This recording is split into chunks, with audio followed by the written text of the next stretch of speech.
E aí, pessoal? Preparados para mais um mergulho histórico com a gente?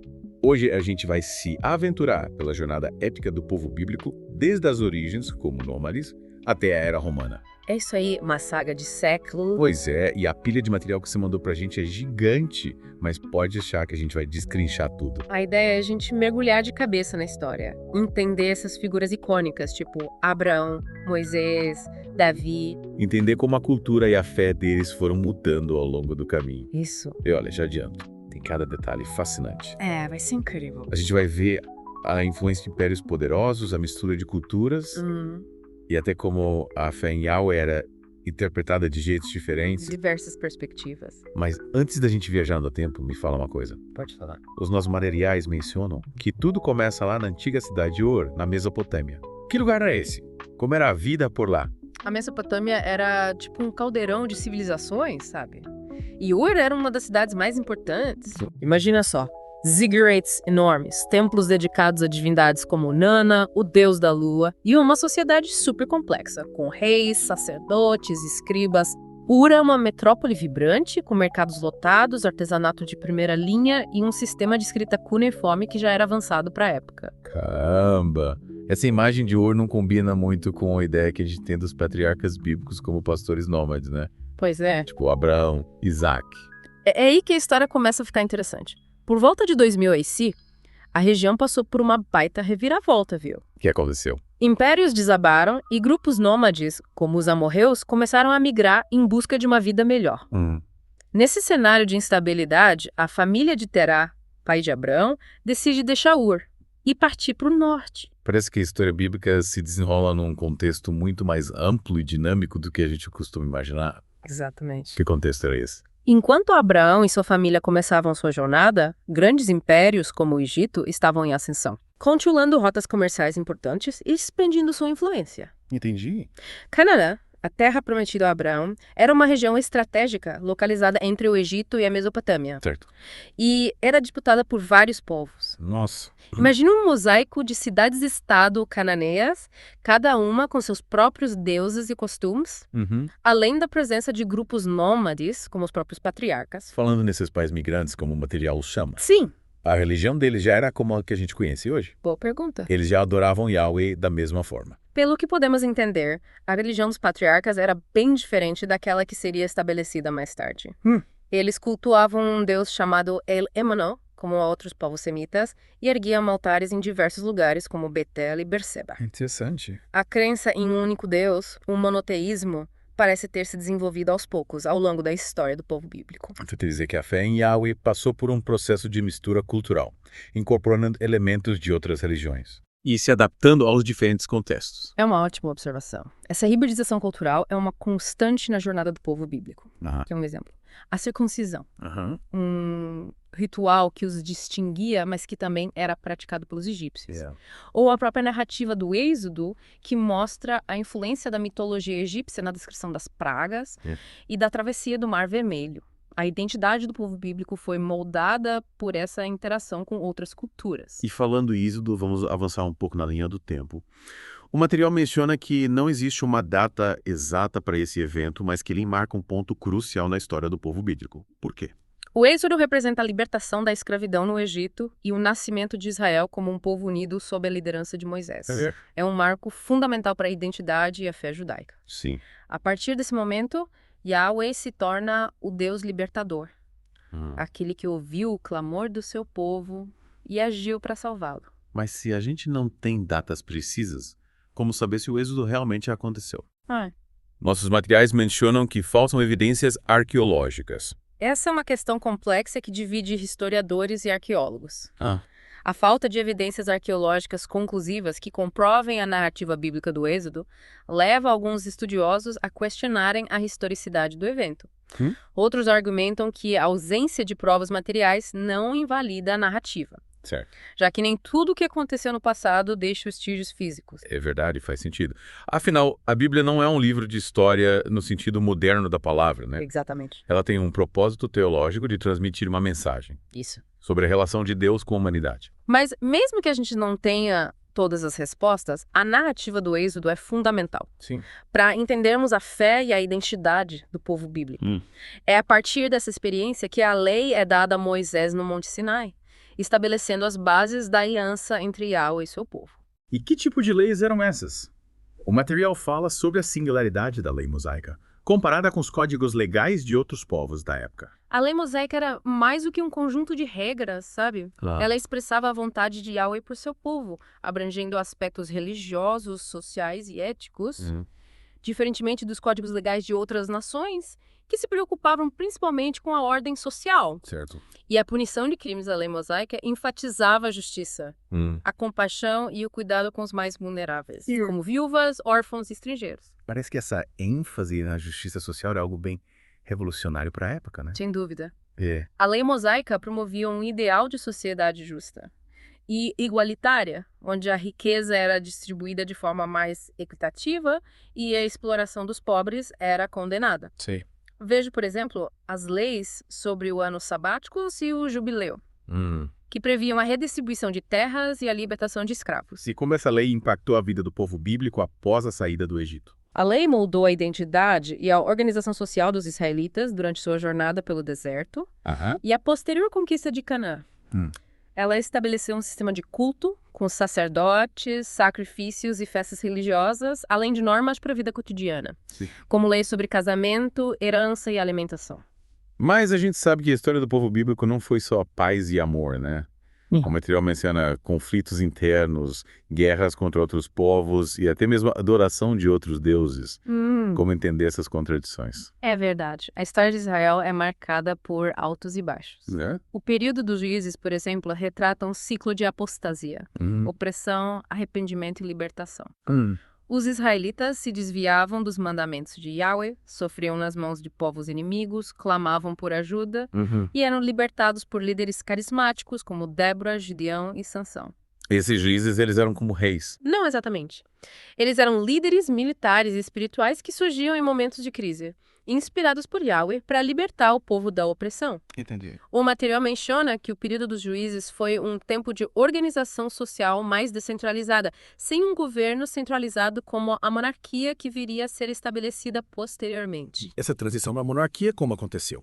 O povo bíblico abandonou a liderança dos juízes e decidiu ter um rei. A história bíblica descreve essa transição como um momento crucial e controverso. O povo, pressionado por inimigos como os filisteus, pediu a Samuel, o último dos juízes, que escolhesse um rei para liderá-los, a exemplo das outras nações. E Samuel aprovou essa ideia? Não, Samuel se opôs à vontade do povo, argumentando que Yahweh era o único rei de Israel. Mas diante da insistência do povo, ele ungiu Saul como o primeiro rei de Israel, marcando o fim da era dos juízes e o início da monarquia. E como foi o reinado de Saul? Ele conseguiu unificar as tribos de Israel e estabelecer um reino forte. O reinado de Saul foi marcado por conflitos e tragédias. Ele obteve algumas vitórias militares importantes, mas também enfrentou a oposição de líderes religiosos como Samuel. Sim. E a ameaça crescente dos filisteus. A história de Saul termina de forma dramática, com sua morte em batalha contra os filisteus. E depois de Saul, quem assumiu o trono de Israel? Após a morte de Saul, Davi, um jovem pastor e guerreiro que já havia se destacado por sua coragem e habilidade militar, foi ungido rei de Judá, uma das tribos de Israel. Certo. Após um período de conflitos com a casa de Saul, Davi conseguiu unificar todas as tribos sob seu comando, estabelecendo um reino poderoso, com Jerusalém como capital. Davi é uma figura central na história bíblica, né? Com certeza. Ele é apresentado como um grande rei, um guerreiro vitorioso e um homem segundo o coração de Deus. Mas a gente sabe que ele também teve seus erros e pecados, como o adultério com Batseba e o assassinato de Urias. Como conciliar essas diferentes facetas de Davi? A Bíblia não esconde os erros e pecados de Davi. Ela o descreve como um homem complexo, capaz de grandes feitos e de graves falhas.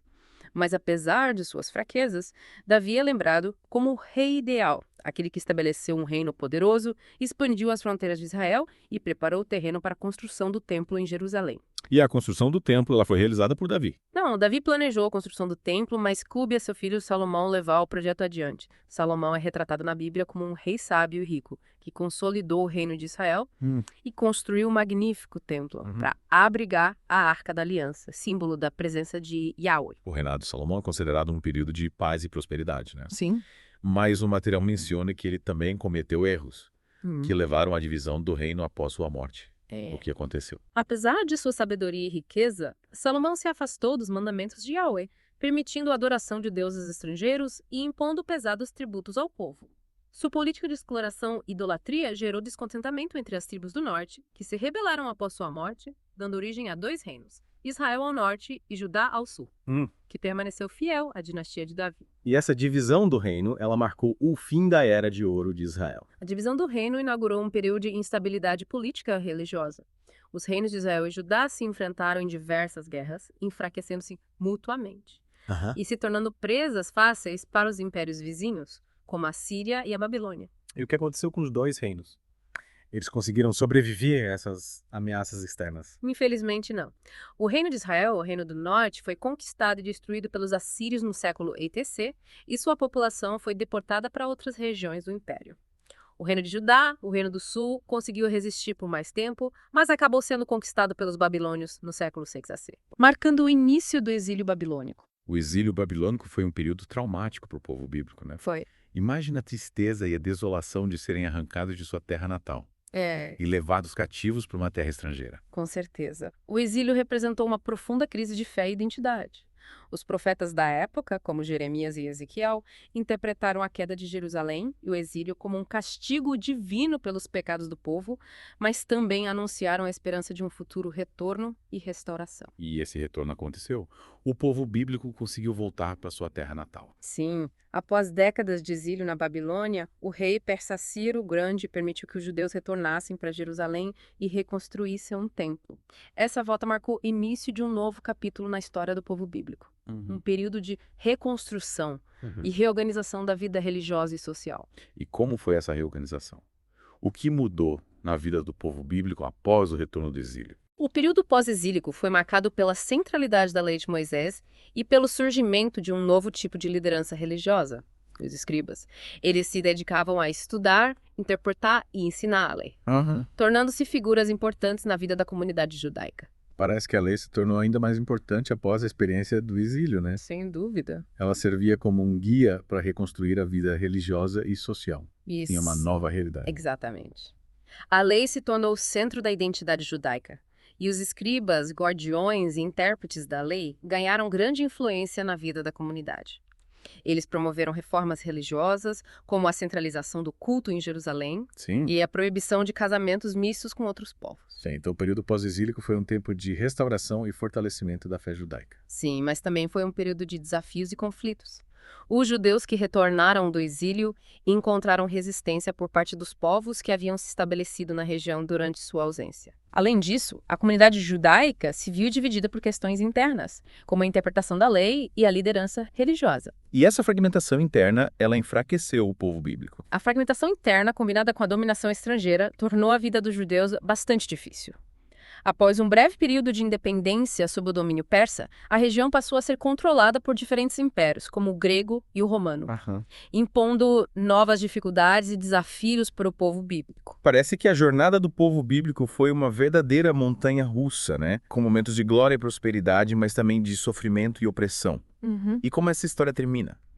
O que acontece com o povo bíblico sob domínio romano? O domínio romano inaugurou um novo capítulo na história do povo bíblico, um período de grande tensão e conflito. A presença romana na Judéia era vista como uma ameaça à identidade e à fé judaica, gerando revoltas e movimentos de resistência. É nesse contexto que surge a figura de Jesus de Nazaré, um líder religioso que desafiou as autoridades romanas e judaicas, proclamando a chegada do reino de Deus. E como os romanos reagiram a essa mensagem de Jesus? Os romanos viam Jesus como uma ameaça à ordem estabelecida e o condenaram à morte por crucificação. Mas a história não termina aí. Não. Os seguidores de Jesus acreditavam que ele havia ressuscitado dos mortos e sua mensagem se espalhou rapidamente, dando origem ao cristianismo. Então, podemos dizer que o cristianismo é um desdobramento da história do povo bíblico, uma nova interpretação da fé em Yahweh. Sim, o cristianismo se originou dentro do judaísmo do Segundo Templo, mas com o tempo se desenvolveu como uma religião distinta, com suas próprias crenças e práticas. A figura de Jesus se tornou central para os cristãos, que o viam como o Messias esperado, o Filho de Deus que veio ao mundo para salvar a humanidade. Que história fascinante. É... Começamos com os patriarcas nômades na Mesopotâmia e chegamos ao surgimento do cristianismo, sob o domínio romano. É incrível como a cultura e a fé se entrelaçaram ao longo dessa jornada milenar, moldando a identidade do povo bíblico e influenciando o mundo até os dias de hoje. Realmente é uma história rica em detalhes e ensinamentos. E o mais intrigante é perceber como essa jornada milenar ainda ecoa nos dias de hoje, influenciando culturas, religiões e até mesmo a geopolítica mundial. Uma coisa que me deixou pensando.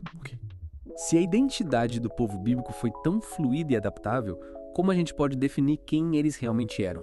E como essa hibridização cultural impactou a fé em Yahweh? Fica a reflexão para você. Mas espere, ainda não acabou. Na próxima parte do nosso mergulho, vamos nos aprofundar em momentos específicos da história do povo bíblico, explorando como eles enfrentaram desafios, se adaptaram a novas realidades e deixaram um legado que transcende o tempo. Até a próxima!